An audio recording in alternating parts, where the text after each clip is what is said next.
자, 말씀 주신 것처럼 여러 가지 정책들로 인해서 부동산 시장 혼란스러운 모습 보이고 있는데요. 그래서 이제 내년을 또 맞이하는 이 시점에서 부동산 시장 전략과 전망들 좀 살펴봐야 될 것 같습니다.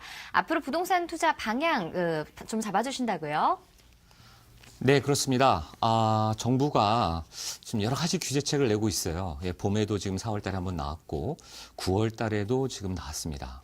근데 이 9월 달에 나온 이후에 많은 시장이 좀 얼어붙기도 했고 또 모든 투자자분들이 대부분 관망해야겠다. 이 관망세로 가는 게 좋지 않을까.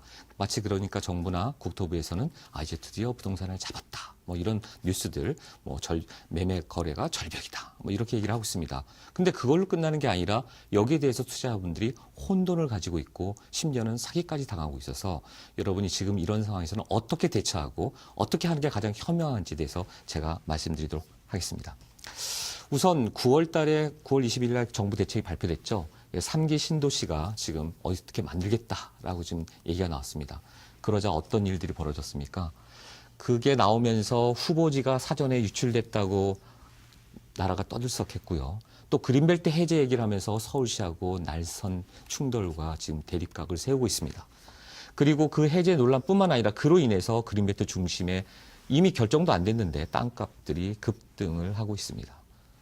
말 그대로 부동산의 혼돈, 카오스, 말 그대로 라틴어의 혼돈이라는 뜻인데요. 이 케이오스 상태인 거죠. 그랬더니 어떻게 되고 있습니까? 많은 투자자분들이 기획부동산에 현혹돼서 많이 또 사기를 당하고 있습니다. 그럼 3기 신도시로 지정된 거기에 있는 주민들은 어떻게 생각하고 있을까요?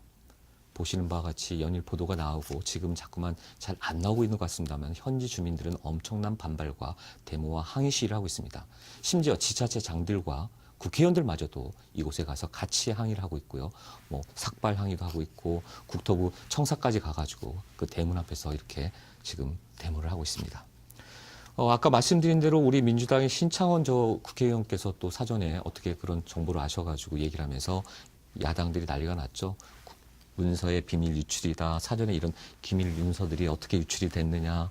이런 것들뿐만 아니라 이로 인해서 심지어 중구난방 부동산 떡다방이 뜨고 기획부동산들이 문제가 있으니 문재인 정부는 각성하라. 이런 얘기들이 나오고 있습니다. 근데 이 사람들의 얘기가 틀렸나요? 그렇지 않습니다. 맞습니다. 떡다방이나 기획부동산들이 이들이 이 경기도 그린벨트 지역에서 나왔던 심각한 결과치 통계 데이터인데요. 중요한 데이터라고 할 수 있습니다. 왜냐? 무려 3개월간 3,600억이라는 어마어마한 금액의 규모가 다 사기 부동산 같다. 그 지역들은 주로 어디다? 무려 8,214건이나 해당되는데 다 서울, 경기 인근의 지역이다. 다 그린벨트랑 관계된 곳이었습니다. 3기 신도시 발표 이후에 많은 분들이 대단히 혼돈스러워하고 또 오히려 그런 기획부동산의 그런 말들에 현혹돼서 결국은 3,600억이라는 어마어마한 그런 거래가 성사됐던 것입니다. 결국 피해자로 전락하게 된 것이죠. 여러분들이 이런 피해자로 전락하면 절대 안 될 것 같습니다. 3기 신도시 결국 어디입니까? 330만 제곱미터라는 어마어마한 100만 평이 넘는 곳에다가 30만 가구를 제공하게 주겠다고 했는데요. 문제는 어디서부터 발생됩니까? 2기 신도시가 노무현 정권 때부터 무려 20년 프로젝트로 2023년까지 얼마 안 남았죠. 12곳에 진행을 하고 있습니다. 끝난 게 아닙니다. 조성이 지금 되고 있는 거고요. 이렇게 되고 있는 와중에 3기 신도시를 1기, 2기보다 더 가까운 수도권과 서울과 대단히 가까운 곳에다가 만들겠다고 하니 얼마나 큰 문제겠습니까? 더 큰 문제점은 2기가 지금 끝나지도 않았고 분양해야 되는 물량들이 무려 몇 건 20만 채 이상이 지금 남아 있어요. 그럼 이 물건들은 나중에 어떻게 되겠습니까? 모두 다 미분양이 되겠죠.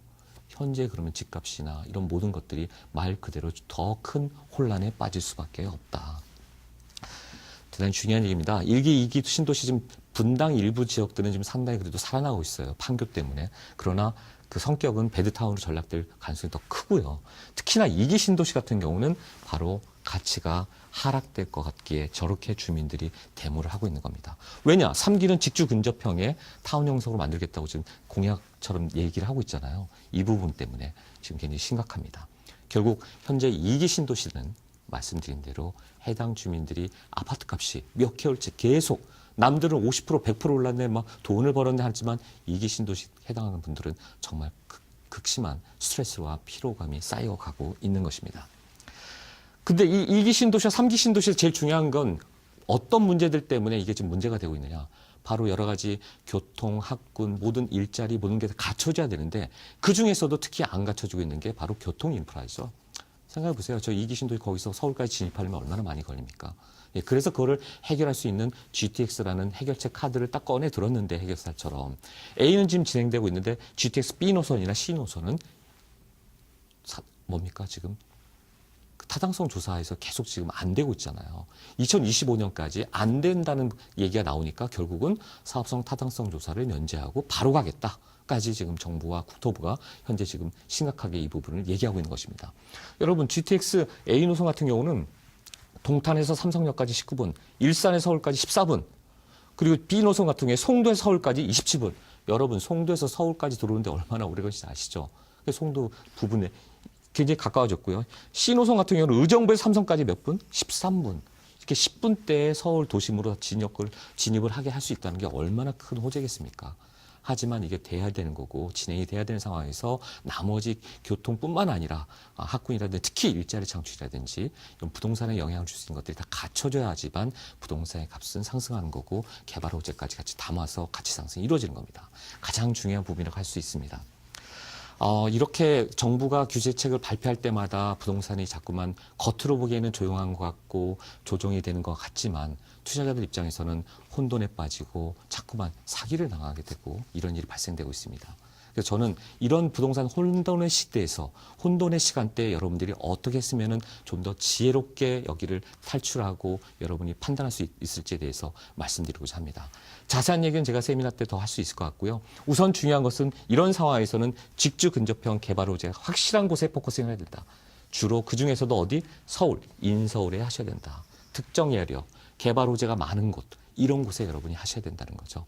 예, 그런 희소성 가치가 있는 곳에 반드시 투자를 하셔야 된다. 그쪽에 포커싱을 하셔야 된다.